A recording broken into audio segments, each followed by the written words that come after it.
Salam sejahtera Malaysia, denyut nadi suara rakyat bergema di channel ini. Jangan lupa tekan butang subscribe, like dan share. Malaysia kita punya, cintai Malaysiaku, kita jaga kita.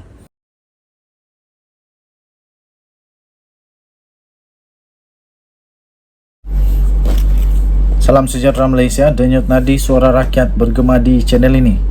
Sekali lagi, nasib baik Harakah Delhi. Harakah Delhi nasib baik dia tarik balik kenyataannya. Kalau tidak, kena saman lagi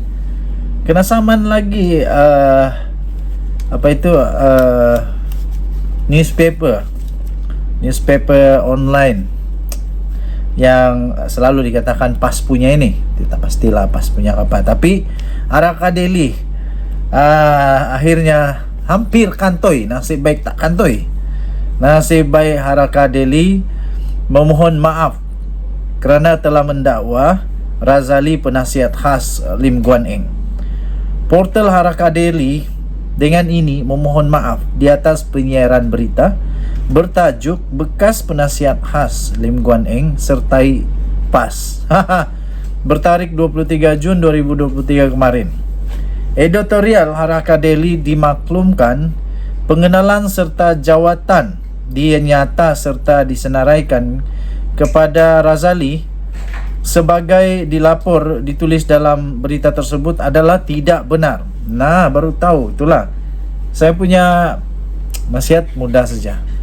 Sebelum nak laporkan sesuatu, siasat dulu.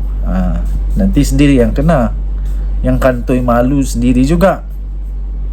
Editorial Harakah Delhi hanya menggunakan rekod sedia ada dan tidak mengemaskini kesahihan berkenaan. Dari makluman telah dikemukakan pihak DAP pada tahun 2016 mengenai status jawatan tersebut. Betul kan ini? Oleh itu Harakah Delhi merasa kesal di atas kecuaian ini dan dengan setulus hati memohon maaf kepada pengerusi DAP Lim Guan Eng dan pihak-pihak lain yang berkaitan serta menarik balik penyiaran tersebut. Okey, ini menjadi satu topik perbualan yang sangat besar sekarang di media sosial. Walaupun begitu jangan dibesar-besarkan kata mereka, tapi macam mana tak besar-besar. Ada peribahasa kata begini, telajak perahu boleh diundur, telajak kata macam-macam boleh binasa.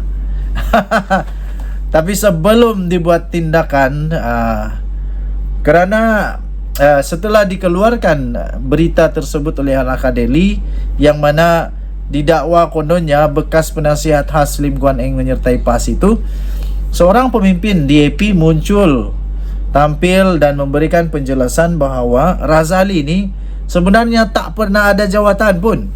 Tak pernah ada jawatan pun di dalam DAP. Dia tak pernah ada jawatan kanan, apatah lagi untuk penasihat khas Lim Guan Eng. Maklumlah sekarang hampir-hampir pilihan raya, semua orang nak buat persepsi bahawa separti mereka itu bagus, parti itu diterima, apatah lagi kalau pemimpin besar penasihat kanan, penasihat khas pula yang keluar parti lepas lompat kepada parti sebelah lagi, itu lagi besar lah cerita dia. Jadi akhirnya Harakah Delhi hampir kena saman fitnah lagi. Nasib baik sekarang saya fikir tak ada apa-apa yang berlaku kerana Harakah Delhi sudah pun memohon maaf kerana mendakwa Razali adalah penasihat khas Lim Guan Eng. Okey, so itu saja.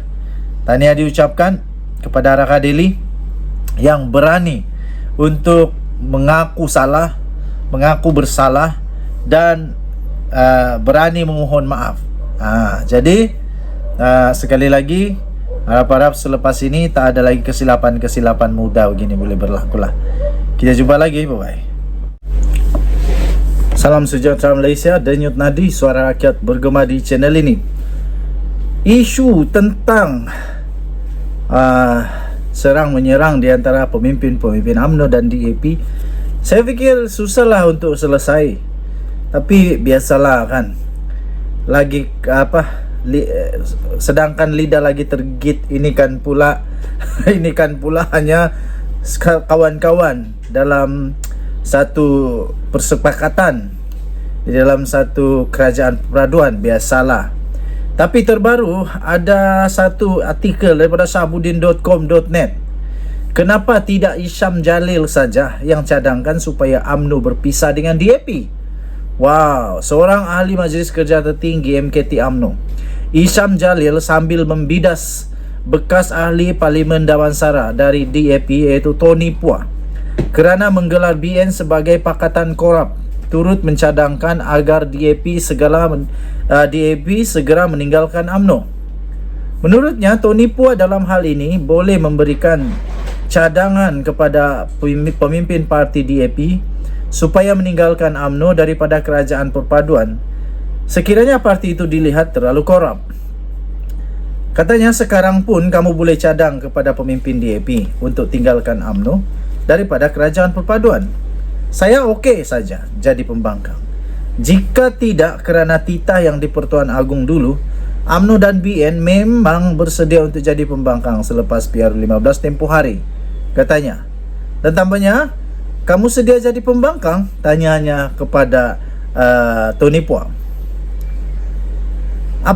Apalah punca pemikiran pemimpin UMNO yang seorang ni, kata artikel ini. Kalau benar kamu okey jadi pembangkang, kenapa mesti menyarankan agar DAP yang meninggalkan UMNO? Bukankah kamu salah seorang ahli MT UMNO? Kenapa tidak cadangkan saja kepada UMNO agar keluar dari kerajaan perpaduan dan memisahkan diri daripada DAP jika terguris hati dengan teguran Tony Phua itu?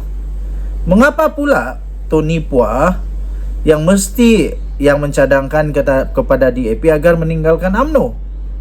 Lagi pula, Tony Phua bukan berada dalam barisan kepimpinan tertinggi DAP, jadi tiada saluran untuk dia berbuat demikian. Kamu yang ada saluran, buatlah jika benar-benar sedia sangat mau jadi pembangkang. Dan jangan tanya DAP sama ada okey atau tidak jadi pembangkang. Parti itu memang sejak sekian lama, parti itu sudah sekian lama pun memang jadi pembangkang pun. Tapi tanya UMNO dan Zahid Hamidi dulu, benar-benar okey atau tidak jadi pembangkang? Satu saja perkara yang saya sokong betul dalam artikel ini ialah nak persoalkan DAP jadi pembangkang. Memang dari dulu pembangkang pun, baru saja pun mereka ini jadi kerajaan. Dan ketika jadi pembangkang, memang tak boleh dinafikan mereka pembangkang yang cukup bagus, sangat-sangat bagus, dapat membuat semak dan imbang yang sempurna untuk Malaysia. Kemudian nak tanya sedia untuk jadi pembangkang atau tidak? Tapi UMNO sediakah jadi pembangkang? Selama ini bila dia jadi pembangkang, apa yang UMNO buat? Selain daripada nak jadi kerajaan betul. Itu kan. Jadi kita harap-harap berdamailah UMNO dengan DAP ini. Harap-haraplah. Walaupun sukar, walaupun hampir tak ada harapan, tapi cubalah. Untuk kebaikan rakyat Malaysia, kita hasilkan satu politik yang stabil di Malaysia. Dan Nadi Suara Rakyat bergema di channel ini. Bye-bye.